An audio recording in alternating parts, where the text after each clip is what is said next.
Hello everyone, this is Sahil Mehta, Director Embus Overseas, and she is Dr. Urvi. So I'm a founder of Saint Botanica, Oriental Botanics, and many other personal care brands. And Dr. Urvi is from Germany. She has a very good exposure and work experience in Germany, and she is a skin and hair care expert. So today we are starting a new YouTube series and Insta series, and we'll be talking about several things which our consumers and people generally don't know about, and they they should know how to use the products and what all they should see inside the products and how best they can select the products.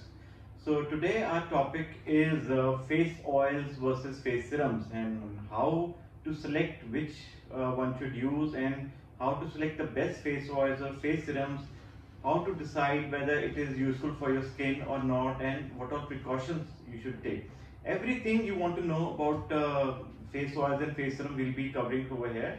So this would be a very good and a different discussion as compared to any other videos you might have previously seen, because we being a manufacturer and a trader, and we have a very good exposure, and she is a skincare expert. So all kinds of questions we'll be covering which you haven't come across previously. So Dr. Urvi. Hello guys. So today we'll talk about face serums and face Oil. So basically, what's the difference? As you know, one is oils and face serum, but overall, what's the difference in terms of benefits point of wise? What's the difference between face oils and face serums? Face serums, when it comes to face serums are like lighter in consistency. Their molecular structure is quite low, but they have like active ingredients which can penetrate deeper layers of your skin. And comparatively, I would say face oils are in large molecular structure, their density is high, and they are known to nourish, protect and moisturize your skin. Okay. Whether, like, I would say serums are there to target your skin concerns and your skin wounds. So face oils are basically for nourishing the skin, moisturizing it, and face serums are to target the skin and to benefit particular concerns. So coming to face oil, we'll begin with face oil. So particularly we have heard about argan oil, rosehip oil, and jojoba oil, and then there are particular good face oils in terms of essential oils, tea tree, clarice, and peppermint, I believe so. So so almond oil is also good. So how one should select which oil one should begin with? If you want to choose any facial oil for your facial skin, I would say just first of all, you know what is your skin type. You have to do your skin analysis. If it's a dry skin, it's a combination skin, it's an acne prone skin, it's an oily skin. So you know what is your skin type. Then only you can go or you proceed with the facial oils. Because we have facial oils for each and every skin type.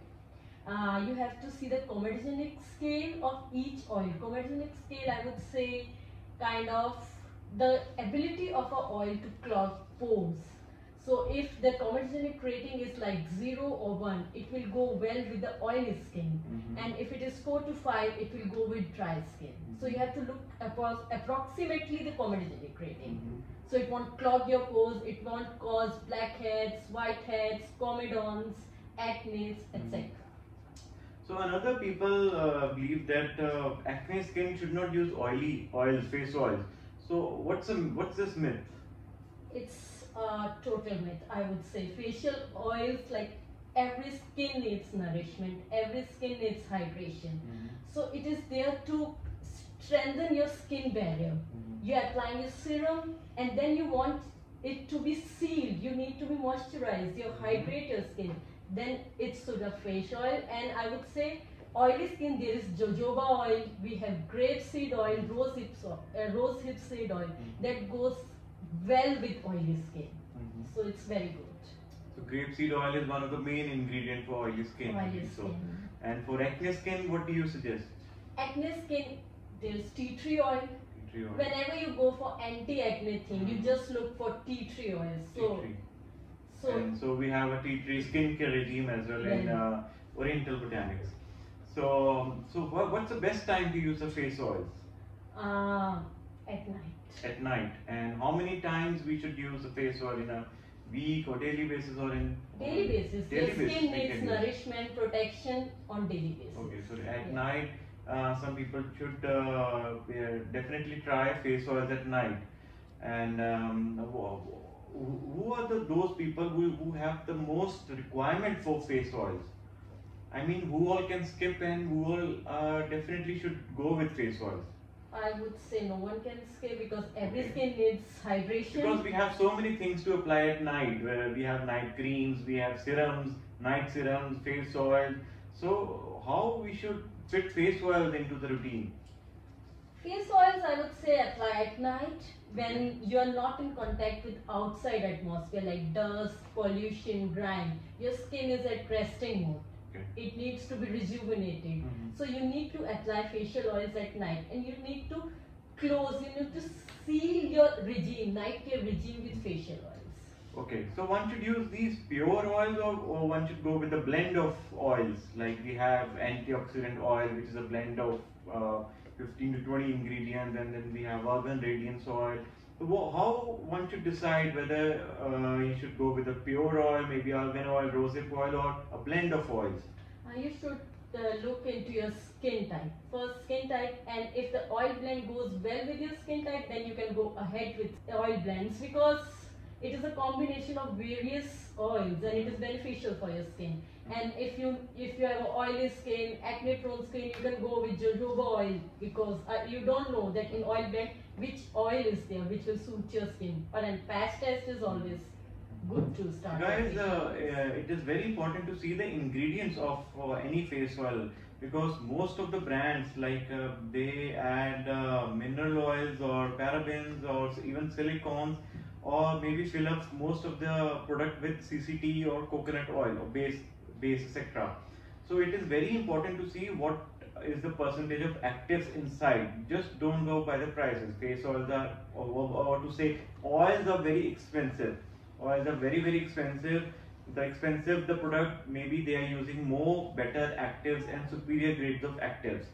Because grading also depends. For example, if you're using argan oil, it depends whether you are using a certified organic Moroccan argan oil or just a normal organic argan oil, just an argan oil. So it all depends. There are several varieties available in the market. You have to see what's the best available, and similarly for rosehip oil and other things, even for other blend of face oil, you have to see what is the percentage, whether they are using CCT, whether using coconut oil, sesame oil, rice bran oil. If they are using any kind of these ingredients, that means more than 50% would be these ingredients, and the product price would be slightly then lower down because of these ingredients taking up 50%. Sorry to interrupt, I would say you should look for cold pressed oils. Cold pressed oil, yes. So organic Cold press is oil. another term which is should be taken care of.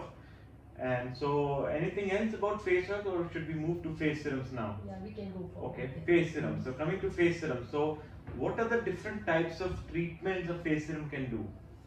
Treatments, I would say first is like anti-aging. It Okay. will target your fine lines, wrinkles, it will fight free radicals, UV damage. And UV damage, I would say free radical damage, it is not necessary, it will cause by UV damage, but it also caused with your laptops, iPhones, everything, because this also emit blue rays. So you have to protect your skin from these rays as well. And hyperpigmentation, blemishes, open pores, and if you want to lighten your skin tone, you want the even skin tone, then also face serum is a good So option. face serums are a very good option, and they have been trending now. Like every brand is now coming up with face serums. I would like to tell you that I was one of the first ones to launch face serums in India, under the brand Saint Botanica, and vitamin C, retinol. These are first launched by us under the brand Saint Botanica in India, back like 4 to 5 years back. And so today it has been trending all across the globe, and face serums are now the talk of the town. So coming to face serums, we have different face serums, as you know. Vitamin C is there, retinol, BHA, AHA. So let's start with AHA and BHA. What is AHA and what is BHA? AHA, alpha hydroxy acid. and it is like of two types. Alpha hydroxy acid is glycolic acid and lactic acid, and it entirely depends on your skin type and your target concerns. If you have like dry skin, you have a normal skin type, you can go with glycolic acid. But if you have a sensitive skin, like your skin is too sensitive, it can, if you incorporate any active ingredient in your skin, it will like kind of irritate your skin. So you can go with lactic acid. So lactic acid is the better version of AHA, where it is more suitable to all skin types. All skin types. Rather than the glycolic acid. Oily skin, combination so skin, and lactic sensitive acid skin. is should be your first preference, according to Dr. V. And so coming to BHA, what are BHAs? BHAs is entirely a dedicated term used for acne-prone skin, which have comedones, whiteheads, blackheads, beta hydroxy acid. We call it beta hydroxy acid, and it is salicylic acid. Salicylic acid you have seen over the counter, salicylic acid cleanser, salicylic acid toners. This is entirely to control your sebum production and dry out your active acne, and to clear your skin from comedones like whiteheads, blackheads. So it is entirely dedicated to acne-prone combination skin.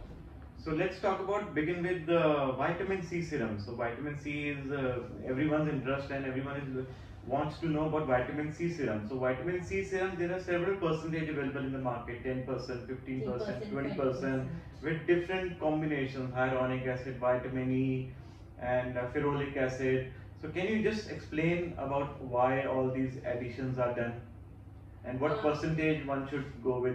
I think there is no harm in using, to begin with, vitamin C 20% directly as well, because it is a very mild and safe product and a safe ingredient. Yeah, you can start with, I would say, initially you can start with 15%, and then when your skin tolerates it properly, then you can go ahead with 20%, 25%. And you have to look what are the ingredients with vitamin C. It should be vitamin E, ferulic acid, which stabilizes vitamin C, because vitamin C is highly potent, highly unstable ingredient, active. So you need something to stabilize them. So you need vitamin E, ferulic acid, you need hyaluronic acid, HA to hydrate Maybe and I can add over here, not only stabilize, via ferulic acid also enhances the properties of vitamin C. Yeah, both vitamin E as well as vitamin C. C. Yeah, so not only it helps in stabilize, but it also improves the properties. It enhances the results. So ferulic is usually added when the percentage of vitamin C is low, that is 10%, 15%. When the percentage is high, that is around 20% or 25%, ferulic acid is not required, because already vitamin C is at its highest strength. So, and vitamin E, many brands claim that their product contains 1% vitamin E or 0.5% vitamin E. It is very surprising how they are claiming, because vitamin E is not water soluble. Vitamin E in high percentages is not water soluble. So if they are adding 1%, that means it is separated inside the bottle, because it is not solvent, or otherwise they are using oils in the base of serums. Yeah, vitamin E is a fat soluble vitamin, as you know, and vitamin C is our water soluble vitamin. So you know. So the benefits of vitamin C serum are basically, it is an antioxidant boost. It's kind of a brightening agent. It will brighten up your skin. If you need you have a dull skin, you have a pigmented skin. If you need to brighten up your skin, then vitamin C. And then collagen production. Collagen production also enhancing anti-aging ability of a skin. So serums is a very new trend in India, I would say, or maybe from the past few years. Serums is just trending, and I used to get feedbacks like, अरे ये क्या गुलाब जल डाल के दिया हुआ है, पानी जैसा तो है, इतना महंगा है, छोटी सी बॉटल है. So serums are very high concentrated ingredients, and so vitamin C has been the star ingredient. And अगर उसको कहते हैं कि brightens up the skin, तो इसका मतलब ये नहीं कि आप लगाओ और गोरे हो जाओगे. It takes time. It improves your skin tone over a period of time, over a period of several months. or several weeks, I would say, but it won't show you results in the first few weeks or in the very first month. You won't be able to see any much physical differences कि अगर आप कहो कि यार एक bottle ले ली यार मेरा तो स्किन गोरा नहीं हुआ, ऐसा नहीं हो सकता. You need to continuously. Yeah, you have to consistent. You have to continue and trust the serums and why they are popular and how you can take best benefit out of them. So coming to retinol, so retinol is again very trending now. We earlier started this retinol 4 to 5 years back, and now it is trending up. Now people are realizing the benefits of retinol. Yeah. So can you tell about retinol?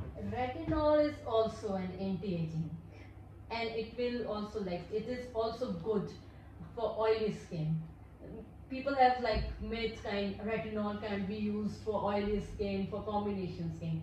In fact, dermats dermatologists refer retinol tubes for the oily skin, for the acne prone skin. It kind of remove your upper dead layer and kind of improves your fine lines, wrinkles. It is kind of a Botox treatment, not the surgical one, but in form of a serum. So even in retinol, percentage matters. Like 2.5% is a very high percentage, and a very good percentage to see results. And then it comes down to 1.5 or 1 or 0.5% is the starting range. So retinol is again a very good serum for anti-aging benefits. And I would say if you have retinol serum, you just look in the ingredient that it should have HA as well, because retinol is kind of a drying active. So hyaluronic acid is present. It would be beneficial for dry skin as well. So we definitely include HA in our products and definitely in our serums, because serums generally have the property of drying up the skin. And if you have hyaluronic acid, maybe in just after 1 minute you will feel the dryness has just gone. It will kind of plump up the skin stuff. So coming to alpha arbutin is again a very popular these days ingredient. Alpha arbutin is kind of a skin lightening agent. I would say a skin lightening active. Alpha arbutin, when you have hyperpigmentation, you kind of have chicks, melasma, blemishes, and if there's an active pimple over your skin and kind of it is dried out but it leaves a black spot on your skin, then alpha arbutin is a good thing to start. It will lighten up your spot, but it will take time. So alpha arbutin has almost similar benefit as compared to vitamin C, or what are the main differences between vitamin C and alpha arbutin? Vitamin C is anti-aging, brightening. But alpha arbutin is kind of depigmentation thing. You need to just, if you have a pigmentation, if you have an uneven skin tone, then the alpha arbutin. Okay, and so alpha arbutin and vitamin C make a very good combination. Yes. Even retinol and vitamin C will make a very good combination. Vitamin C during the day and retinol during the night. Even if retinol is added in vitamin C in certain formulations, it has been confirmed that vitamin C stabilizes retinol and improves the efficiency of retinol if it is added in small doses in the formulation. Yeah, the percentage should be small. Should be small. Yeah.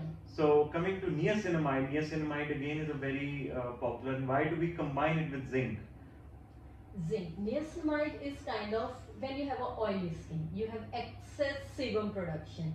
It kind of, when there's oiling, your pores got it's open up. So niacinamide is used to shrink your pores. So it will shrink your pores, and zinc is kind of an anti-acne thing. When you have acne, when you have excessive oily secretion, it will lead to blackheads, whiteheads, and acne. So it works synergistically together.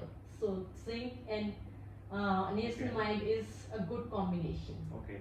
So coming to salicylic acid. Salicylic acid is basically for anti-acne, and BHA. What are the benefits one can see from salicylic acid? It will dry out your active acne, control your sebum production, control your oil secretion. तो क्या salicylic acid लगाने से क्या होता है कि acne आएंगे नहीं कि acne कम हो जाएंगे?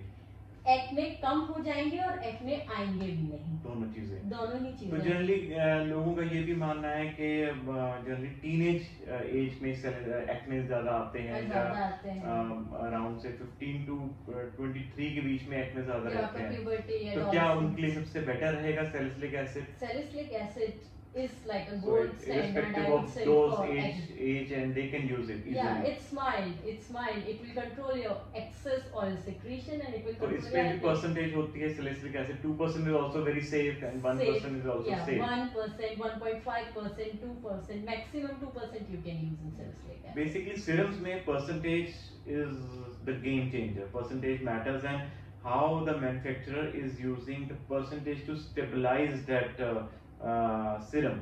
That's all that matters in a serum. So it is always recommended to go with the best brand where you can see the complete visibility of what all actives they are using, what form of active they are using. So coming to form of actives that are used in serum. So what all forms of actives are used in vitamin C? There are several types of vitamin C. We have to see which form is more stable because vitamin C is highly potent actives. It oxidizes quickly when it comes in contact with air, water. So we need to see a form of vitamin C which is stable, which can, the shelf life has to be increased. So we can go with ascorbic acid is best form of vitamin C, but it's highly oxidized. Like if it comes in contact with air, it oxidizes very quickly. It turns into brown, orange. So we need a form of vitamin C which is stable and kind of has enhancing properties, anti-aging properties. So it is kind of 3-O-ethyl ascorbic acid. It is a form of ascorbic acid, but it is highly stable compared to L-ascorbic acid. Yeah. And other forms are sodium ascorbyl phosphate and magnesium ascorbyl phosphate. They are also good forms, but generally sodium ascorbyl phosphate turns the product to orange color. It doesn't mean it oxidize. It is still a very stable and good version, but it generally turns the product into orange color over a period of time. But L-ascorbic acid also slightly changes the color over a period of time, but it is oxidized, and it is the most oxidized form. Means even if you have an old bottle, that means L-ascorbic acid is already gone, and so you should try products, avoid products which are having L-ascorbic acid, or you should avoid products which do not have any percentage claims on them. And even if you see any 15%, 10% or 20%, you should see what form of vitamin C they are using, because 3-O-ethyl ascorbic acid is the best and the most expensive form of vitamin C, which we also use. And we were one of the first ones to use the 3-O-ethyl ascorbic acid in India. Earlier we used to use sodium ascorbyl phosphate, and when people were saying that some are getting normal color, opaque color, and some were saying orange color, so we had to shift to 3-O-ethyl ascorbic acid, which is now considered as the king of vitamin C. So coming to retinol, what all forms of retinol are there? Retinols, we have retinoids, we have retinol and retinoid. These are vitamin E derivative, and it turns into retinoic acid when it comes in contact with your skin. So it is retinoic acid. Some are over the counter and some are prescription retinols, which are prescribed by dermatologists. You can not go and buy just retinol. So that's the difference. So which is a good form of retinol A which one should see in the serums? We have retinol palmitate, yeah. So that's a good form and kind of mild compared to prescription retinols.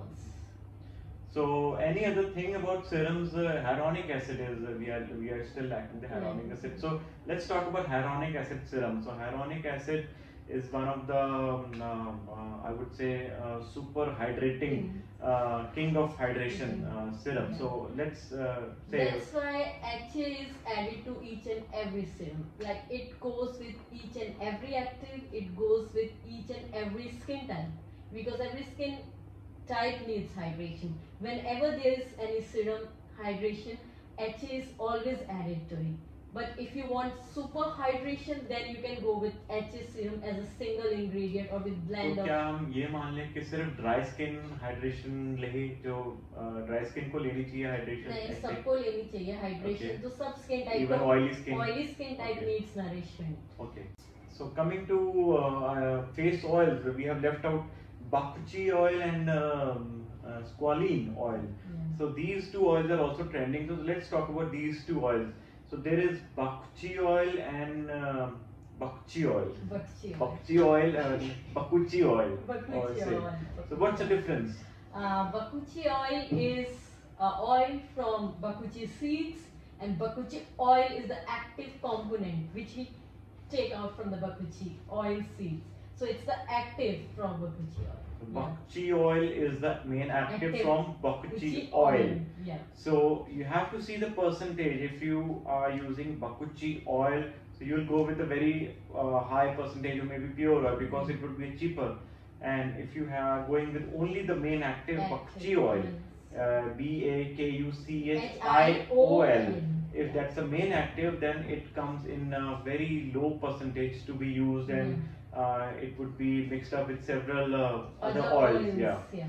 So it's a very expensive ingredient, I must say. And coming to squalene and squalene, there are two different things again.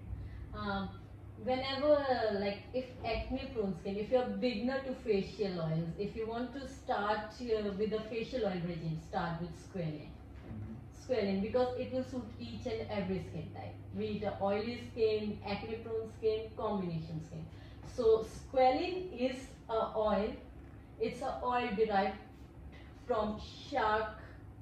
Yeah. Squalene. Yeah, squalene. And when we hydrogenate it, like we process squalene, then it becomes squalene, which is more stable form of squalene. Okay. Yeah, so squalene is more stable and hydrogenated form of squalene. Yeah. Okay, squalene is more stable. So coming to rosehip oil is again, people believe it is made from roses, and it is not smelling like roses. And so No, what it's were the not. properties and how it looks like? Rosehip is from a small seed. Rosehip, it's not from roses, and it is anti-aging elixir. I would say rosehip has immense anti-aging properties. So it is very good. It's hydrating. It won't clog your pores. Its comedogenic scale is also good. Will suit each and every skin type. Okay. Marula oil is also one of the oils you recommend, and you added in Bakuchi oil. Bakuchi oil, skin restoring oil. So what's the benefit of Marula oil? Marula oil is also anti-acne thingy. Like if you have oily skin, if you have a combination skin, Marula oil goes well with. Okay. Yeah. So anything else? Any other point you would like to share on this topic? I would say whenever you're applying a serum, if you're applying it night time, just seal it with a facial oil. You don't need anything. Serum and facial oil. So it will complete your regime, like your night care. So serum should be generally applied during the day or at night? Both. Depends. But retinol serum should be applied at night. Okay. So how one should decide whether to use serum at day or night? It depends, like if you are using vitamin C, it can be used in day and night. And if you are using retinol, it goes well with night, because some serums, like some actives, are photosensitive. Like if you're going out in sun, you're going outside, so it will neutralize. It doesn't have any effect. So one should use a sunscreen with after using some of the serums in the morning. Sunblock is necessary, irrespective of serum, irrespective of oil. Minimum like 30 SPF is necessary. For all serums? For all serums, for every skin type. If you're not applying serum, so guys, this is a very important point, that if you're using serum during the day, it is very, very important to use a sunscreen. A good quality sunscreen on top of it, and considering your skin type and comedogenic chart. So any other thing about face serums and oils? Both are very important, both are necessary for your skin, and you have to see what serum you should go with, and what are the beneficial oils for your skin. So is that all? So I believe so. We have covered all of the topics and all your queries related to serums and oils, and I hope you found this conversation and discussion with Dr. Urvi beneficial and different from everyone else. So have a good day, and we'll be coming up again with new topic, new discussion. You can share your feedbacks and comments, and any queries you have, you can just post, and we'll be happy to answer all of them. Yes.